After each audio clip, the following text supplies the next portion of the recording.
Story 1. A shadow on the doorstep. In a small town where the mists settled on the streets like a shroud of oblivion, there stood a house surrounded by rumors. Nobody had lived in it for many years, and its history seemed more like a myth than reality. When David, a young writer, arrived in town, marked by dark circles under his eyes and consumed by a thirst for new ideas, this house captured his attention. The first few days in the house seemed strange to him but harmless. Antique clocks on the wall counted the time, as if mocking his helplessness before blank sheets of paper. At night, David heard the floor creaking under the footsteps of someone invisible, and it seemed like his dreams were seeping into reality. On the third night, as he examined the time-darkened wallpaper in his room, he noticed a strange, shadowy figure in the corner. It was as if the silhouette of someone. When he blinked, the shadow disappeared. David began to wrestle with the thought that his mind was playing tricks on him. Soon he found an old photograph in the hallway, depicting a family standing in front of the house. Among them was a woman with sorrowful, piercing eyes that seemed to follow him. Her gaze penetrated to his core. With each passing day, the house grew colder. David began to notice strange occurrences, objects changing positions, doors closing on their own. He tried to convince himself that it was all the workings of his imagination, but the voice in his head insisted otherwise. One morning, he woke up sensing someone's presence. The room was as cold as a tomb, and there was something written on the mirror in frost. "Save us." David's heart froze. He began to dig into the history of the house and discovered that the family that once lived here had disappeared without a trace. Locals whispered about a curse but dismissed their own words as mere annoyance. At night, the shadows came to life. He heard whispers menacingly from the dark corners of the room, saw fleeting figures outside the window, and felt someone's breath on his neck. Every night was a nightmare, but in the morning, it all vanished, leaving him alone with his fear and doubt. David began to have dreams in which the woman from the photograph spoke to him about an old well in the forest. When he found it, he discovered old rusted jewelry and scraps of clothing inside. Realizing that these were the remains of the family, he felt the air around him grow heavy and cold. But when he returned to the house, he realized that something had changed. Now he saw her, the woman from the photograph, in every reflection and every shadow. She was no longer just a vision. She was here, with him. His mind began to abandon him, pulling him into the abyss of madness. The last thing David remembers is writing on the walls of the house, using his own blood as ink. The words he wrote were a plea for help, which he never received. When the next occupants entered the house, they found only empty rooms, covered in strange symbols and a few old photographs. In one of them was a family, and among them stood David, with empty eyes, as if he had always been a part of this story.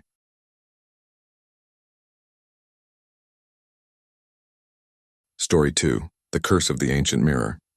In the sleepy town of Elmsworth, where fog often clung to the cobblestone streets like a ghostly shroud, Malcolm, a mild-mannered antique collector, stumbled upon a peculiar item at a local rummage sale. It was an ornate mirror, its frame adorned with intricate carvings that whispered of forgotten eras. Malcolm, enchanted by its eerie beauty, purchased it without a second thought, oblivious to the ancient curse it harbored.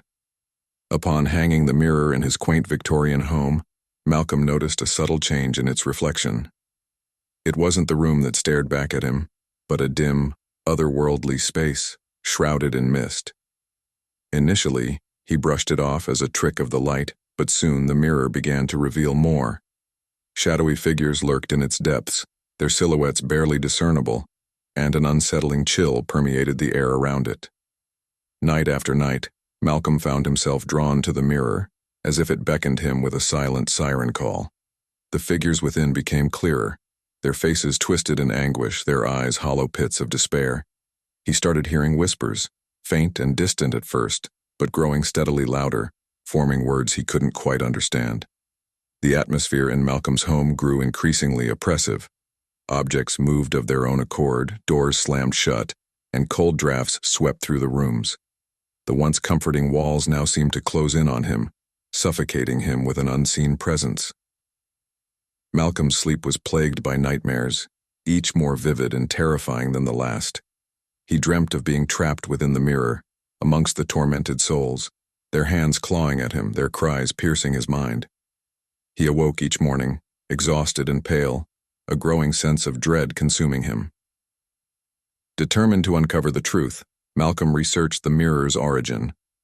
He learned of a legend, the tale of a 17th-century sorceress who, condemned for her dark arts, cursed the mirror as her final act of vengeance. It was said that the mirror trapped the souls of those who gazed upon it, feeding off their life force. Realizing the peril he was in, Malcolm attempted to rid himself of the mirror, but it was futile. The mirror refused to be moved, its frame fused to the wall as if it had always been a part of it. The whispers grew into voices, taunting him, preying on his deepest fears. Shadows crept along the walls, reaching for him with spectral fingers. In desperation, Malcolm sought the help of a local priest, Father O'Reilly, known for his knowledge of the supernatural. The priest, upon seeing the mirror, recoiled in horror, recognizing the ancient evil it contained. He performed a ritual to break the curse, but the forces within the mirror were too powerful, the curse too ancient. As the ritual reached its climax, the mirror erupted in a blinding light, and the figures within surged forward, breaking free from their prison. The room twisted and contorted, the boundaries between reality and the mirror's realm collapsing. In the chaos, Malcolm found himself face to face with the sorceress, her eyes burning with an unholy fire. She revealed the true nature of the curse. It was not just to trap souls, but to feed on the living, growing stronger with each victim. Malcolm, with Father O'Reilly's guidance, fought back, using the priest's holy relics to weaken the sorceress. The battle was fierce, the air crackling with dark energy and holy might. In a final act of courage, Malcolm shattered the mirror with the priest's cross, the fragments falling like rain, each piece reflecting their struggle. The sorceress screamed as she was pulled back into the void, the trapped souls released from their torment, their whispers fading into silence. The house trembled, then stilled, as if released from a long-held breath. In the aftermath, Malcolm's home was restored to its former tranquility, but the experience left its mark on him. He swore off collecting antiques, wary of the hidden horrors they might contain. The shattered pieces of the mirror were collected and buried in consecrated ground, ensuring the sorceress's curse would never rise again. Elmsworth returned to its peaceful existence, but the tale of Malcolm and the cursed mirror became a chilling legend whispered about in hushed tones. For Malcolm, the mirror was a grim reminder of the thin veil between our world and the unknown, and the darkness that lurks, waiting for the unwary.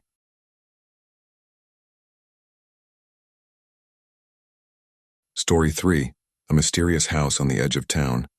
In the small town of Eerie, where the mist hung like a heavy shroud over the streets and secrets seemed to whisper with the wind, there stood an enigmatic house, forgotten by time, perched on the town's edge like a brooding sentinel. This was where our story unfolded, a tale woven from curiosity, fear, and the unknown. The protagonists, a group of friends bound together by their fascination with the macabre and the lure of adventure, stood before the mansion. Among them were Tom, the natural leader, his eyes alight with a mix of excitement and apprehension. Sarah, driven by an insatiable curiosity. Mike, the skeptic, who mocked the legends but couldn't resist the draw. Quiet Emily, whose calm exterior masked a fierce spirit. And Jack, whose interest in the occult had led them here. As they crossed the threshold, an ominous feeling enveloped them. The house, with its peeling wallpaper and musty air, seemed almost alive. It was as if the walls themselves whispered secrets from the past, secrets that should have remained hidden. Driven by an unspoken agreement, they began to explore. They soon realized the house was more than it appeared. Corridors twisted in unnatural ways and rooms appeared where they logically shouldn't. The house was a living labyrinth, beckoning them deeper into its depths, where the ordinary laws of physics and reality seemed suspended. Separated one by one, each friend faced their own nightmare. Tom found himself in a room of old photographs, whose subject's eyes followed him accusingly. Sarah wandered into a library where books whispered her name, their pages filled with her deepest fears. Mike, in a room of mirrors, faced apparitions that challenged his disbelief. Emily encountered a spectral child who led her to the house's heart, while Jack, in a room adorned with arcane symbols, felt an ancient, malevolent presence stirring, awakened by their intrusion. In a climactic convergence in a grand hall, they discovered the house's true nature, a nexus where reality thinned and horrors from beyond whispered through. The house, a gateway to something far more sinister, had lured them in, feeding on their fears. Attempting to escape, the narrative reached its climax. The house, angered by their discovery, contorted into a more malevolent form. Corridors twisted into mazes and the air grew thick with decay. Fighting their way through the shifting architecture, each step was a battle against the house's will. Emerging into daylight, they were changed. The house remained, its mysteries intact. The friends parted, each carrying a part of the house with them. Tom's gaze often seemed distant. Sarah became introspective. Mike's skepticism was shaken. Emily's quietness hid newfound strength. And Jack delved deeper into the occult, driven by a need to understand. The house on the edge of town, a reminder of the thin veil between reality and the unknown, remained a challenge to the brave and the foolish. And as our story closes, the house, still a mystery wrapped in an enigma, stands as a place where reality bends and the impossible feels real, a testament to the human soul's depths and the unsolved mysteries that beckon the curious.